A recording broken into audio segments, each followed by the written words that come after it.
ସମସ୍ତଙ୍କୁ ପ୍ରେଜ୍ ଦ ଲର୍ଡ ନମସ୍କାର।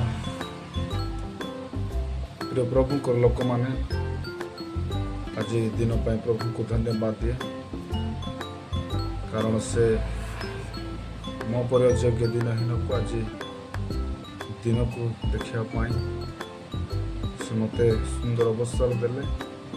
ସେଥିପାଇଁ ପରମେଶ୍ୱରଙ୍କର ପବିତ୍ର ମହାନାମ ଗୌରବ ହିଁ। ପ୍ରିୟ ପ୍ରଭୁଙ୍କ ଲୋକମାନେ, ମୁଁ ଆଶା କରେ ନିଶ୍ଚିତ ପରମେଶ୍ୱର ଆପଣମାନଙ୍କୁ ମଧ୍ୟ ଭଲରେ ରଖିଛନ୍ତି, ଭଲରେ ଥିବେ ଆପଣମାନେ ମଧ୍ୟ ମୁଁ ଆଶା କରୁଛି। ତ ମୁଁ ଆପଣମାନଙ୍କୁ ଆଜି ଗୋଟିଏ ଈଶ୍ୱରଙ୍କର ବାକ୍ୟ କିଛି ମୁଁ ଆଲୋଚନା କରିବା ପାଇଁ ମୁଁ ଆପଣମାନଙ୍କ ସହିତ ଇଚ୍ଛା କଲି। ତେଣୁ ମୁଁ ଅନଲାଇନ୍ରେ ମୁଁ ଆସିଛି। ତ ଦୟାପୂର୍ବକ ଆପଣମାନେ ଈଶ୍ୱରଙ୍କର ବାକ୍ୟ ଶୁଣିବାକୁ